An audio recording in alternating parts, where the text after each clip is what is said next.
Vera, antes de fazer minha pergunta, eu gostaria de manifestar solidariedade a você pelas agressões que tem sofrido. Essas agressões não são só a você, são a quem faz jornalismo no Brasil, porque infelizmente tem um movimento hoje organizado que dissemina e estimula o ódio ao jornalismo, porque isso é um obstáculo à implantação do seu projeto autoritário. Obrigada. Professor, eu começo talvez lhe dando uma oportunidade para fazer uma crítica ao nosso trabalho. Se a gente tiver um cenário hipotético que um candidato a presidente jogue fora das regras democráticas, um candidato que defenda a tortura, a eliminação física dos seus adversários, um candidato que considere ilegítimo o próprio processo eleitoral. O jornalismo deve tratar esse candidato como os outros? O jornalismo falha ao tratar igualmente um candidato que está fora da regra democrática?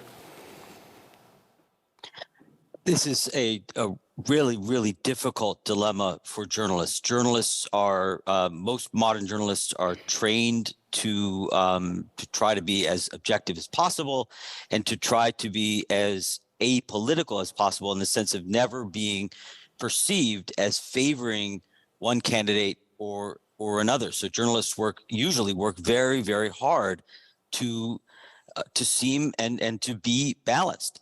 And so when journalists are faced with one candidate or one party that, for all of its flaws, is committed to playing by democratic rules of the game, and another candidate or party that is openly authoritarian and that is openly a threat to democracy, to human rights, to press freedom, how are they to handle that? Because on the one hand, if journalists openly condemn that candidate, they're very likely to be accused, as you guys have in Brazil, of being partisan, of being one-sided, being biased, maybe losing credibility. That happened in the United States too.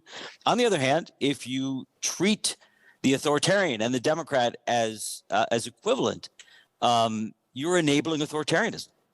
Ultimately, I think it's much more important that journalists get at the truth in a situation like this than aim for balance. So it's much more important to call an authoritarian politician or authoritarian party for what it is. And in this case, it is a violent threat to democracy.